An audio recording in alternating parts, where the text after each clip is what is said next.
Our Nabi sallallahu alayhi wasallam gave us 5 steps in order to execute any plan.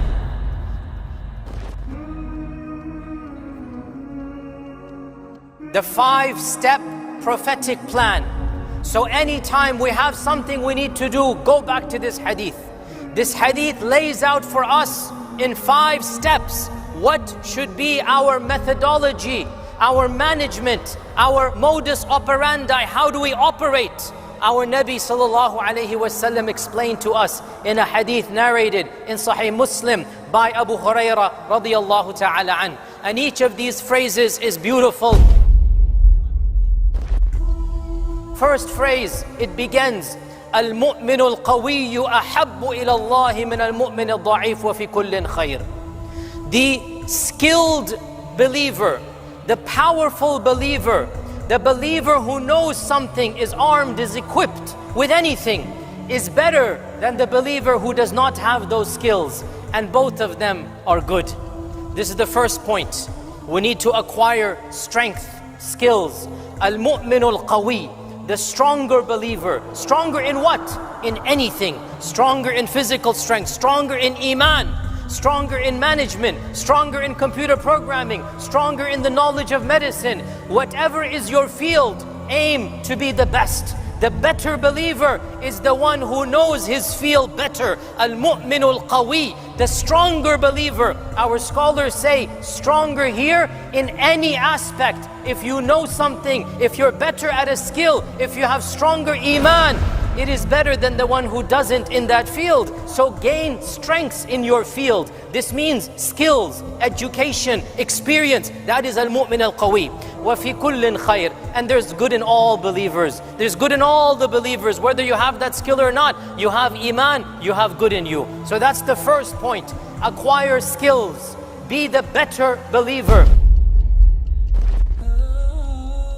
The second point, احرص على ما ينفعك. Aim to do something that will benefit you. Once you have skills, you don't just sit back. احرص على ما ينفعك. Set some strategic goals. Have a vision. Have a plan. Don't live a lazy life.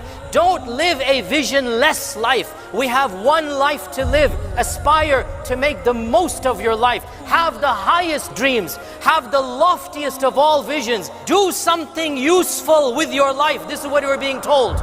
We're being told, be eager to do something that is beneficial. It is beneficial to have iman and good deeds. Be eager to have them. It is beneficial to have a job. Acquire a job. It is beneficial to save money. Save money. It is beneficial to have a loving family. Have a loving family. You have to have desires, aims, goals. You have to have a vision. If you don't have a vision, nothing is going to get done. So the second point, احرص على ما ينفعك. Have that vision. What do you want from life? What do you want to accomplish? What is your goal? And you should have multiple goals. My goal in the religious field is such and such. My goal in the economic field is such and such. My goal in my corporation is such and such. My goal for my family life is such and such. In every field, have a vision, have a plan, have a goal. احرص على ما ينفعك. Number 2. Number 3, واستعن بالله. First and foremost, after you have the vision, before you do anything, seek help from Allah. Before you do anything, you have the vision in your mind. It's in your head. You have it in your goal. What should you do? Raise your hands to Allah and make dua. Ista'in billah. Iyaka na'budu wa iyaka nasta'in. Raise your hands to Allah. Make dua. Ask Allah. Beg Allah. Tahajjud, dua, dhikr, sadaqah. Ista'in billah. Seek the help of Allah. Our scholars say you seek the help first and foremost by praying istikhara for that vision and goal. Pray istikhara. Oh Allah, is this vision good for me? I want to be the CEO of my own company. That's my vision. Pray istikhara. Oh Allah, if it's best for me to be the CEO of my company, make it happen for me. Then make dua to Allah. Always make dua to Allah. Then make it blessed. Make it easy for you. Allow this door to open up. Ista'in billah. That is point number 3. Number 4, wala ta'jaz. Don't give up. Subhanallah. What a beautiful, beautiful motivation. Don't just throw in the towel. Don't be lazy. Don't just expect miracles to happen without you doing anything. No, once you have the skills, once you have the vision, you've prayed istikhara and made dua to Allah, now you need to put in the sweat and the tears. You need to put in the physical effort. You need to put in plan A. Doesn't work, move on to plan B. Doesn't work, move on to plan C. Never give up. وَلَا تَعْجَزْ. Don't lose hope. Keep on doing it, and then doing it, and then doing it. Keep on trying. Don't give up hope. And then suppose you don't get to that goal, or suppose something else happens, or suppose some type of mini misfortune happens along the way. Our Prophet ﷺ has the advice for us, which is the backup plan for your psychology, the backup plan for how you view the world. فَإِنْ أَصَابَكَ شَيْءٍ. If something else happens, you wanted to open your company, guess what? It didn't happen and you continued in your job. You didn't open your company. You tried, whatever, it didn't work out. And khalas, the door is permanently closed, not because of you. Sometimes it's beyond your control. Okay, it's closed now. So, our Prophet ﷺ said, if something else happens, then don't go back and rethink, oh, maybe if I did this, maybe if I did that.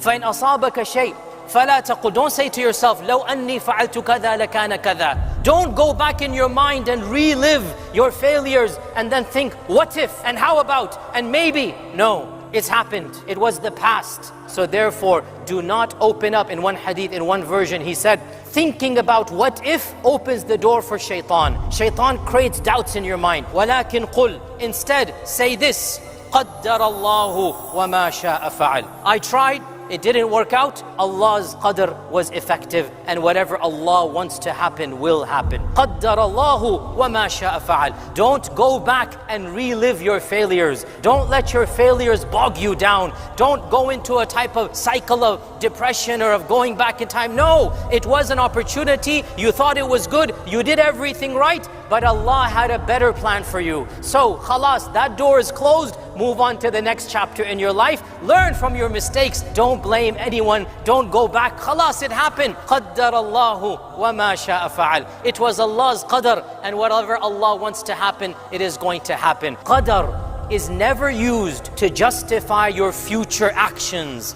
It is used to console your past tragedies. Memorize this line. Qadr is never used to justify a future course. Don't say, oh, it's Allah's qadr that I don't have a company. No, you don't know what is your future. You don't know what is Allah's qadr. Try to open your company. Try to be successful. Try. But then qadr can be used for the past. Oh, I tried, it didn't work. قَدَّرَ اللَّهُ مَا شَاءَ فَعَلْ. I move on to something else. Never justify a future decision based upon qadr. That is a misuse and an abuse of qadr. Rather, qadr can be used to console yourself for a tragedy of yesterday, for a calamity of a few years ago. You can say, oh, qaddar Allah, that accident happened, I lost money in the stocks, such and such. Qaddar Allah wa ma sha'a fa'al. Okay, that's in the past. As for the future, you do not know Allah's qadar. So expect the best from Allah's qadar and strive to get the best qadar. And inshaAllah ta'ala, whichever path you go, it will be for your best qadar.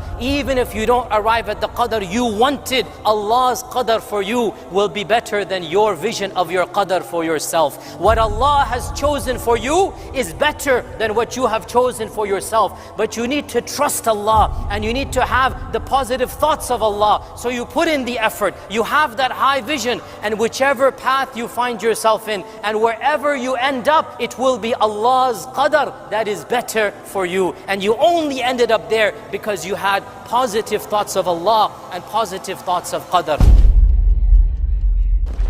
This is the simple 5-step plan. It is the foolproof methodology for our lives, for every aspect, for every facet, for every single arena. Follow these simple 5 steps.